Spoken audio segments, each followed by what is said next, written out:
Okay, and good morning and welcome to Mirador Television. My name is Max Hurd, and usually I would have Stuart Dolby next to me, but unfortunately today he is ill. So today I have with me Keith Haynes. How are you today? Not too bad at all, Max. The unfortunate thing is I'm nowhere near the energy expert that Stuart is, so we'll have to fumble our way through today. Apparently the Financial Times has a big story on energy. He gave me a phone call this morning when I was on my way in to look into it. So we'll go into that as well later. Yes, we'll take a look, shall we? See. Did he say what it was about? Because on the headline is that the government's rescue plan for business is going to be delayed by red tape. That could be the story he's talking about. Yeah, he said something like that. Unfortunately, I was on the bus at the time and I couldn't hear him very well. He's being quite quiet.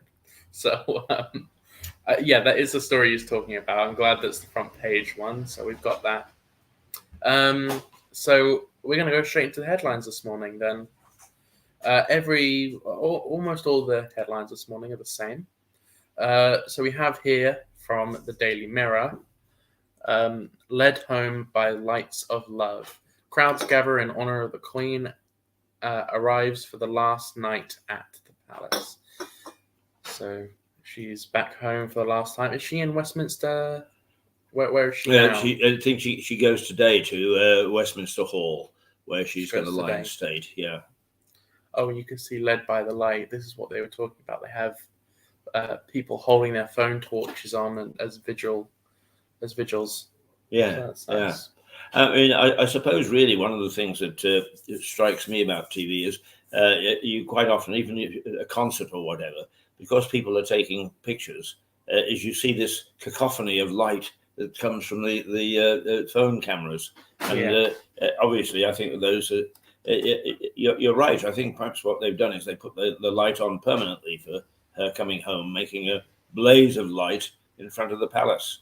Yes. But it is people oriented, as it were. So that's from the Daily Mirror. The Daily Mail, home to her family from the Daily Mirror. The Daily Mirror, sorry, Daily Mail. What's the second headline here? It's not too late to change the rigged plans to let millionaires, more of us bid to. Sorry. Let me read. I've got the Daily Mail. It's not too late to change rigid plans and let millions more of us bid the Queen farewell. Yeah, it's a bit odd, that gold on blue colour to read. I thought that said rigged, not rigid. My bad. But what they're on about, I'm not sure. I'll take a look at that. Does he give us a page? 10 and 11. Pages 10 and 11. Is while you're waxing lyrical, I will go and take a look at page 10 and 11 and see what they're on about, shall I? A minute or two. From the Daily Express, home for one last time. As I said, all the stories are the same, pretty much. Queen arrives home for the last time before she is put into. Where is she being buried? She's being buried in the royal graveyard. And she'll be buried in St George's Chapel, I think. Where the rest of the royals are buried. Yeah. I mean, I'm only guessing because apparently there isn't any room left in Westminster Abbey. And even then, have you ever been to Westminster Abbey? No, I haven't. Well, when you see the graves of Queen Mary and Queen Elizabeth, one is on top of the other because they ran out of space way back then. Oh, God. So they thought it'd be a good... Okay. Yeah. Honestly. That was from... Who was that from? That was from the Daily Express. From the Metro. And let me just say about the headlines this morning. The newspapers, once again, a lot of them don't have their usual style. A lot of them are in black for the morning of the Queen. So from the Metro, we'll walk with Gran. I'm not sure what that means even. Well, it's Grandma.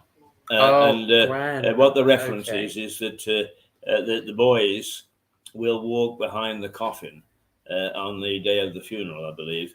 And because it's their grandma, so We'll walk with Gran is the headline, just click on that's it, and it'll go.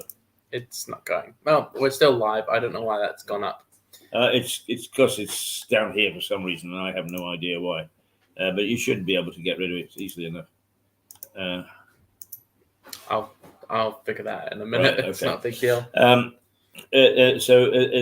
What the story is about, I think, is that the boys walked for their mother, Princess Diana.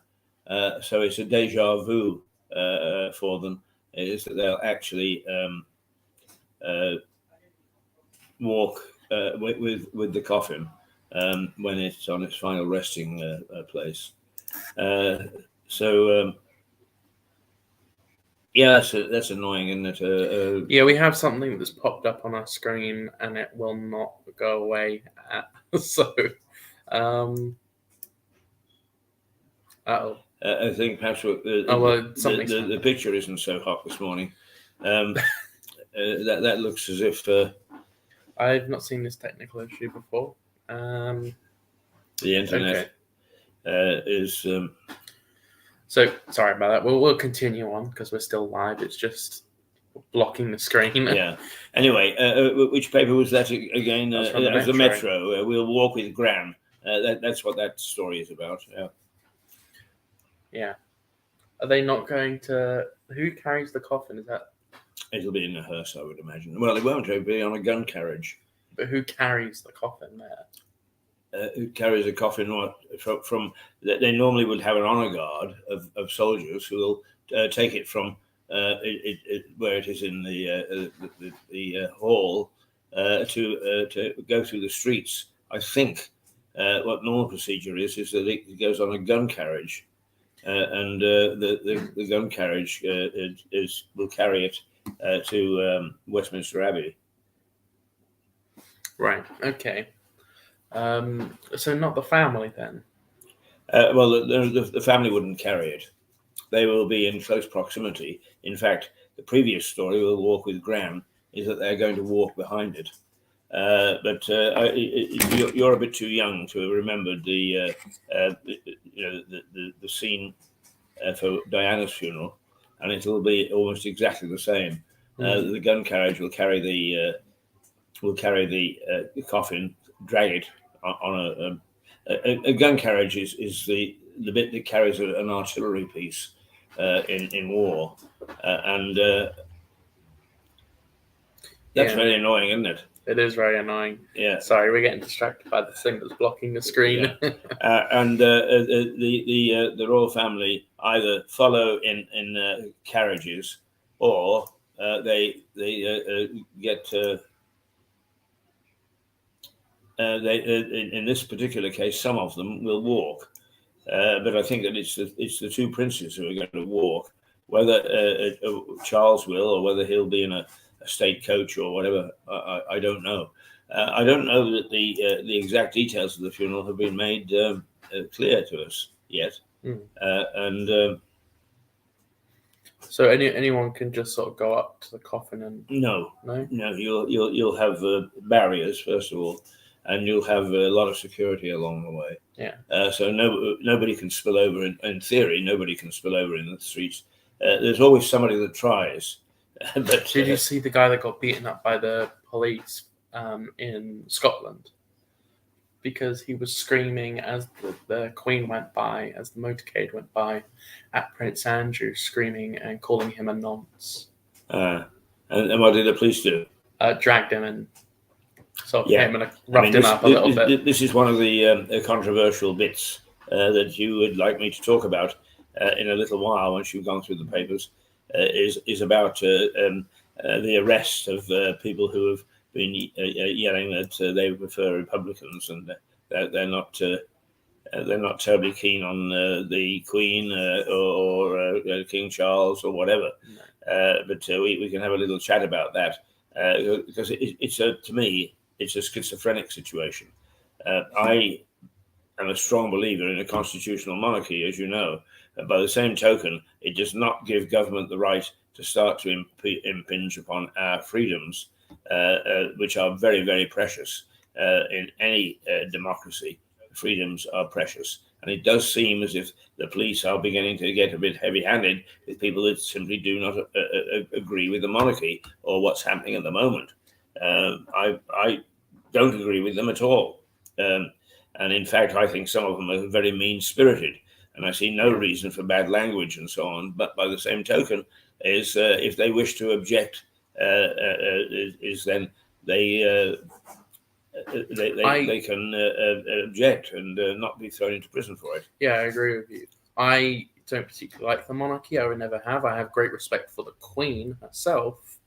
But I'm not one of those people who go out into the streets and say, thank God she's dead. I've seen a lot of that, and it's just horrible. It's ridiculous. Yes.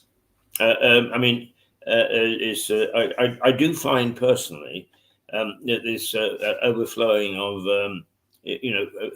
millions of flowers and waiting 30 hours to actually see the coffin go by, which will take all of 30 seconds, is that I find difficult to get excited about as well. But the fact is, some of the yells and screams are totally illogical. She wasn't elected, he wasn't elected. No, in a constitutional monarchy, they are not elected. That's what a constitutional monarchy is all about. But they actually don't start to say how they would put things together. Instead, all they do is destructive, and that being destructive helps nobody. I agree with you. Yeah. So I don't support the monarchy, but I don't have a better solution. So I'm not going to say. So obviously, I'm going to say I don't like it. I don't think it's a good system, but I think it's the best system of a bunch of not very good ways, in my opinion. Well, it depends on whether you're actually looking at the system or the incumbents. Now, people say, well, we can have a president and so on. But if you look around the world, there are lots of countries that have presidents, and you would say the same thing is, gosh, do away with the president, he's no good.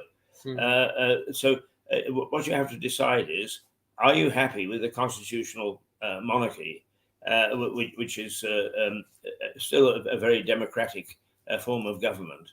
And as I point out, there are something like 60 monarchies still in existence around the world, but we have constitutional monarchies in Norway, Sweden, Denmark, the Netherlands, and Spain.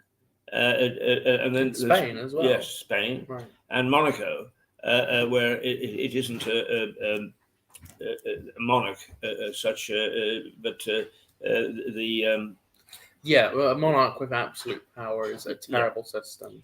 Well, it is, but and that's why we don't have it. In a constitutional democracy, they don't have it. But what I would point out is those countries that I've named are the most stable in the world. You never, ever see great uproar in the streets. You never see that they're under threat, change of government and so on and so forth. Constitutional democracy is a very, very, very stable form of government. And that, to me, is worth its weight in gold. Now, I can be like anybody else, is I can say, tut, tut, tut, Prince Andrew, or tut, tut, tut,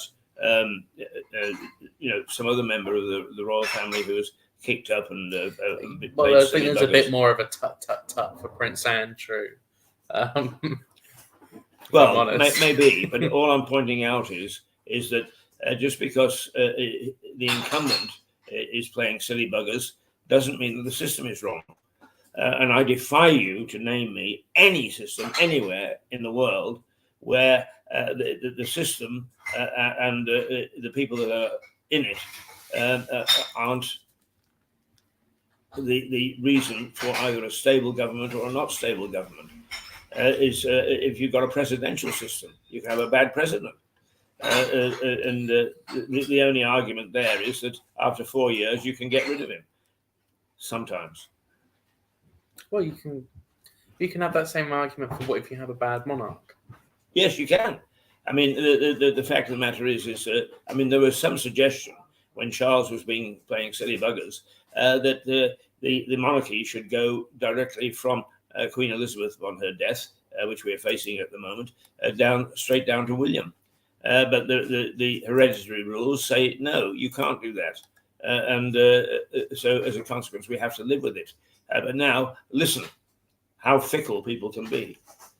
All the way from Balmoral down to here and so on, people have been yelling, "God save Prince Charles! Good old Prince Charles! Hip hip hooray!" They've forgotten that this is the same Charles because of the way he treated Diana. Is everybody wanted to skip the monarchy? You've got to give him a chance to see whether, in fact, he will be a good king, a bad king, or an in-between king. The one thing that we can be almost sure is he's not going to reign as long as his mother. Yeah. Well, if I were to put money on it, I would put money on him being a bad king, if I'm honest. Although he did come out and recently say he would give up all his activism and current causes. And I think he's not resigned, but backed off from the World Economic Forum because he was a very big participant there. But he says he's backed off from all of that now. He's king to be apolitical. Yes. I mean, I actually have some sympathy for your position that he's not going to be a good king, but I think we've got to give him the chance to see whether he'll be a good king. He's certainly got some odd ideas in my view, but just because we think that Charles may not be a good king, it does not mean that the constitutional monarchy, our form of government, should be changed. On the contrary, we've got the very best form of government, and why change it for something that is worse and proven worse in many parts of the world?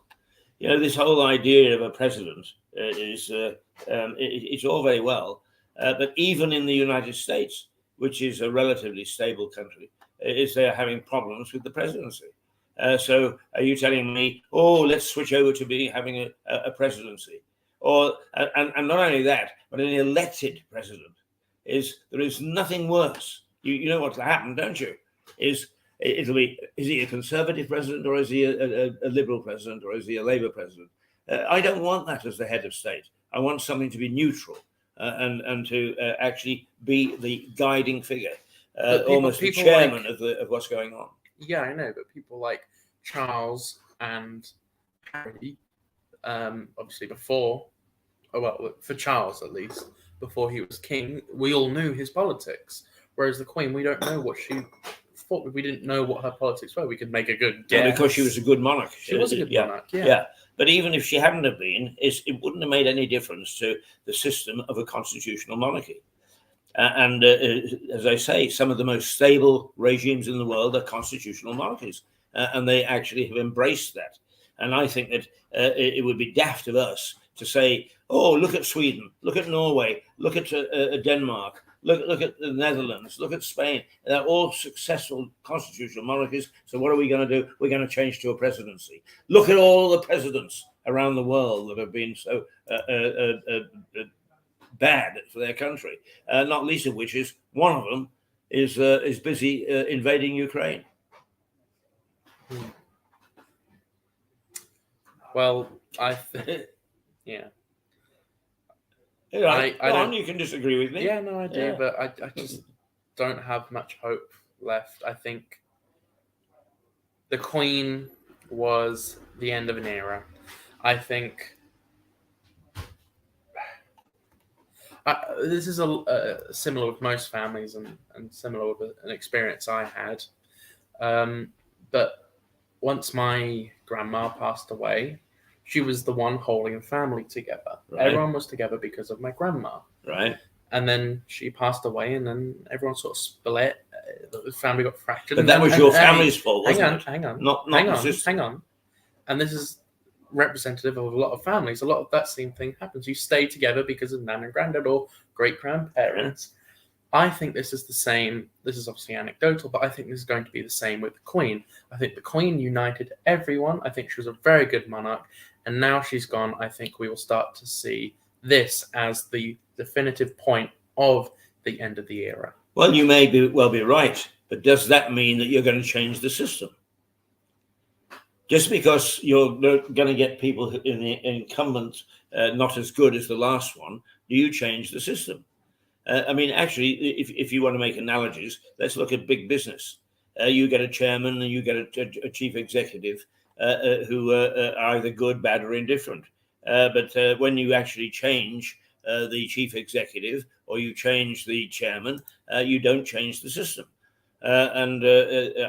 What I'm arguing is we have got the best governance system. The people who govern in it can be good, bad, or indifferent. And you may well be right that we've seen an era end with Queen Elizabeth. I think we will look back. But at least, are we going to change the system? And if so, what system do you want put in place instead? I don't have a better system at the moment. I can't get. This is the issue I run into a lot. I struggle to actually speak what I'm thinking. I can't think of a better system right now. I know that I don't know. I struggle. Yes, and I think a lot of people struggle to find a better system. But you see, what I object to with a lot of these Republican people is all they do is they only mouth is, yes, let's have an elected president. What?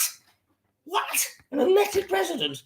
The worst system in the world, the one that's open to corruption, to political influence, and so on. That's what they want instead. Thank you very much. Thank you really for all your contributions. If in fact they came up with, now this is the way that we see it, and this is what we would have instead, but they don't. They just come up with the old bad systems.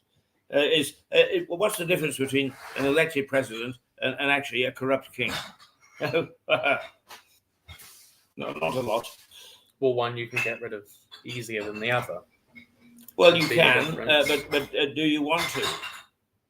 Yeah. I mean, if someone is corrupt, you get rid of them. Yeah, but I mean, you're assuming that somebody is going to be corrupt. I am assuming, yes, they're politicians and the monarch. Well, hang on. You just said that the Queen wasn't a politician. So actually, if the incumbent may not be necessarily a good king in the sense that you make a comparison with the Queen, but if in fact they are politically independent, if they actually act as the chairman, yes, as it were, then the system is okay. It doesn't matter whether it's good king, bad king, or in between. Yes. And the system is working in some of the most stable countries in the world. You go to Denmark and say, get rid of the monarchy. Jesus, they'll run you out of town. Go to Norway and say, get rid of the monarchy. They'll run you out of town. As a matter of fact, go to Japan and say the same thing and they'll still run you out of town. Constitutional monarchies are very popular with the people where they exist. Well, with what you just said, yes, I did say the Queen wasn't political, and she wasn't. But Charles is. Has been. Well, I mean, you've got to be very careful. Even our British justice system says guilty, innocent until proven guilty.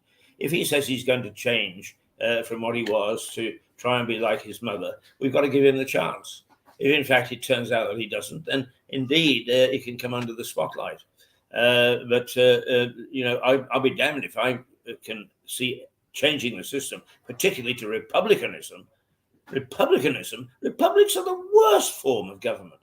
They're always, even the army in many republics is you suddenly find you've got a colonel or the rule of the colonels. Look what happened in the Middle East. The military took over. You want us to be like many of the things in the Middle East? Incidentally, there is monarchy is in existence in the Middle East as well. I mean, Jordan is a monarchy, for instance, and of course Saudi Arabia is okay. One to you with Saudi Arabia, but although the Saudi Arabians themselves don't find anything wrong with their king. I think they do. They just can't say anything in fear of being executed. Well, I don't know. I've trained a number of Saudis, and they actually are very, very defensive about their country. We on the outside is because it doesn't conform to what we consider to be just. Is we say it's a bad system, but I don't know whether it's a bad system or not. Good morning, Kevin. Sir. How are you? Feeling a bit better, thank you. That's good. We all went through a little bit of nonsense, I think, the last few days. Oh. Yeah. Max was not feeling terribly well. I wasn't feeling well. Sybil wasn't feeling very well. You weren't feeling very well. Got ear infection. Oh, have you? It's balance. Yeah. Yeah, but better stay off the sauce for a day or two. I've got to taste it. Oh, of course. Because now this is a job in a hotel that I would love. You come in at at 9 o'clock in the morning, and you have a little bit of a drink so you can taste it. Is it good? No. No. No. It's twangy. Do something about it. I will. Do you want to taste it? No, all right. Yeah, But thanks. it's twangy. Yeah, a hotel in the morning. Fascinating place. A fascinating place. And Max, this is bothering us, I think. If you want to actually shut down and come back and take 5 minutes off. How long have we been going for? We've been going for. We'll leave in 5. We'll get through the headlines, leave, and come back. Right, because okay. it's getting in the way now. You have got a problem here. Yeah. Yeah. So 5-10 minutes. We'll end the stream, come back, try to fix this technical issue. Okay. So we're not even halfway through the headlines yet.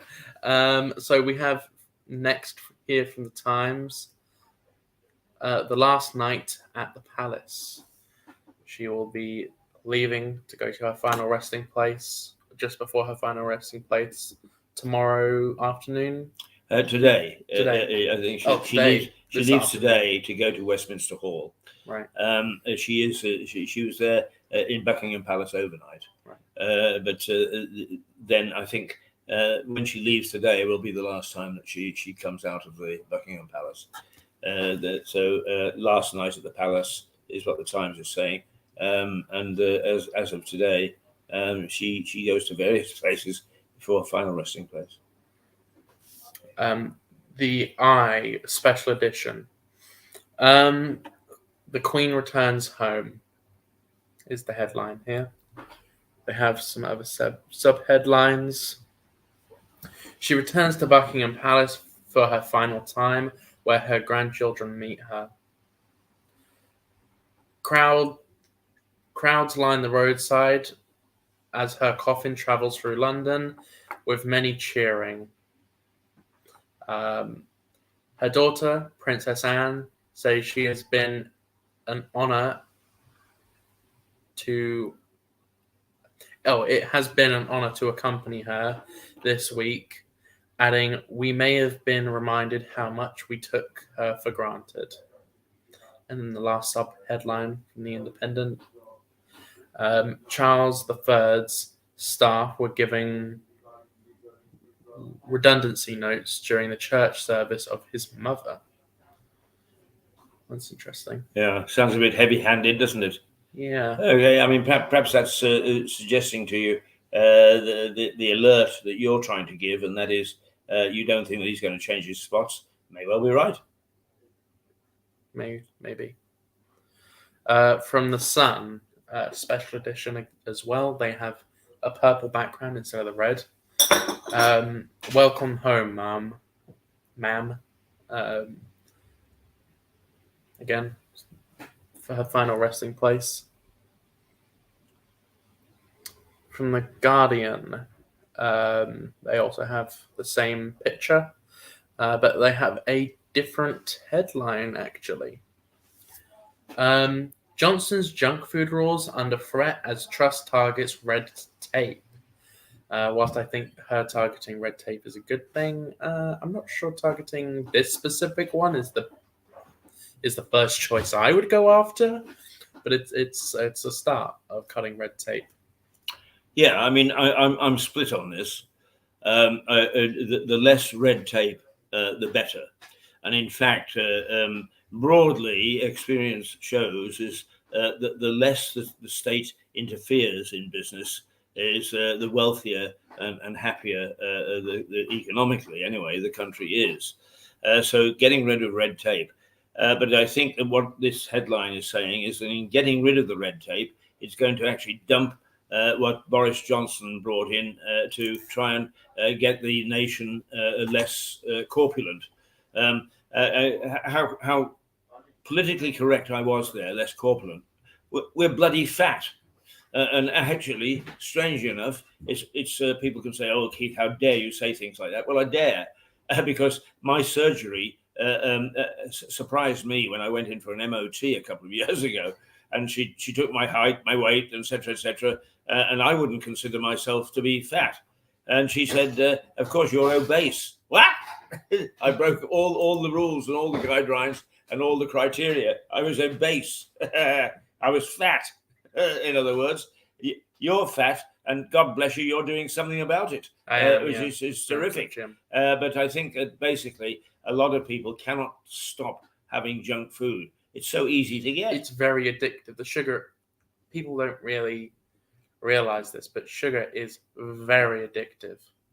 Very addictive. And it's easy to get, isn't it? You pick up the phone and you phone somebody and you say, I want 4 hamburgers, 3 slices of pizza, and all sorts of other things, very heavily sugar laden. Oh, throw in a couple of Cokes and a couple of fizzy drinks, right? And deliver it.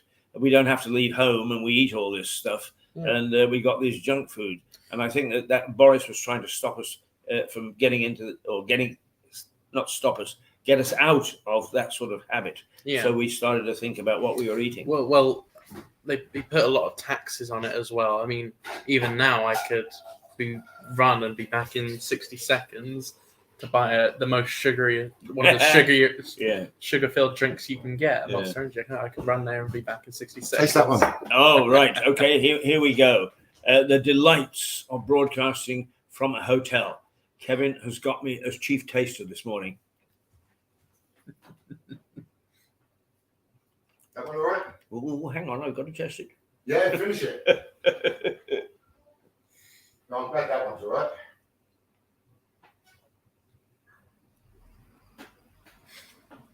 Great.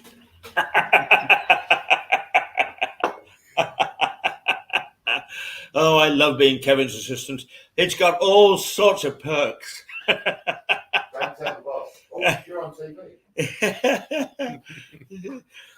Oh, dear. But the funny thing is that I've never really enjoyed hamburgers. Really? Well, first of all, they always seem to be far too big for my mouth. I've watched you when we go over to the Works canteen, the Rights of Man. You always have a hamburger, I look at it and I think I would never get my mouth around that. But even if I do, what happens is all the stuff that they put inside it falls out the other side, and it goes down here. Yeah, so I've got to have a clean shirt the next day. But on the other hand, I made myself some hot dogs 2 nights ago. Oh, really? And thoroughly enjoyed them. Yeah. I haven't had a hot dog in years, actually. Well, it is interesting that Melissa says the traditional vendor in New York on a street corner, you couldn't at one time go to a street corner without finding a hot dog vendor. And you bought the hot dog right then and there, and you ate it right then and there. And she said that they are rapidly disappearing because people's tastes and economic circumstances are such that it's a cheap food, and people now look for lobster tails instead of a hamburger, instead of a wiener. She said She said you can still find them on like touristy areas, so like Times Square. You can still find hot dog vendors, but they're going out of fashion. Yeah. But what I always think of in New York is a Reuben sandwich. You know what a Reuben sandwich is? No. Well, it's pastrami, or a Jewish form of beef in a rye bread sandwich, and it's very, very popular. And I think that's maintained its popularity as a Reuben sandwich. But anyway, if we get to New York, my boy, then you'll be able to check it out for yourself, won't you? Hopefully. But we have here from the Financial Times. They still do have a story about the coin, but they also have a different story. Businesses face delays to access the 150 billion energy support package. Now, correct me if I'm wrong, I thought this 50 billion energy package everyone was complaining about because it didn't apply to businesses. No, I think that the controversy, as I understand it, and I have to be very careful here because I don't have the expertise that Stuart has, and in fact, I probably don't have the expertise that you have because you work with him every Wednesday on energy and sustainability and so on. But what what I thought the argument was is, should this 150 billion pounds go to the main energy companies so that they can offer a lower price, or should it go to businesses and say, here, you've got a business bill, an energy bill of I don't know, 500 quid, we will pay that for you, or should it go to the individual who then knocks it off whatever they're paying the big companies? I thought that was the dilemma. Well, maybe I'm either wrong. way of those three options, it still goes to the energy companies no matter what. So you may as well do it for the individuals and the small businesses like this hotel here or the shop next door or whatever, wherever it might be. It's all going to go to the energy companies anyway. So you may as well help the individuals and the individual businesses rather than giving it to the big boys who will just ignore it anyway. They'll say, "Oh, thanks for the billion, 150 billion." Yeah. Well, I think that Stuart is incensed because what he says is, you give them all this money, and what are they doing? Is they are passing it on to their shareholders, and they're passing it on to their executives, and many of whom, and he read out a list of the main energy companies getting $2 million a year for a salary. Well, many of them also then lobby the government with that money. Oh, indeed. So, may as well go to the individual. Yeah. I mean, she's got to go to the right place, that's for sure. Yeah. But anyway, it doesn't look as if anybody's going to get it, because it's bound up in red tape until October, and that's what this story is about. Is the money is being delayed wherever it may go until October.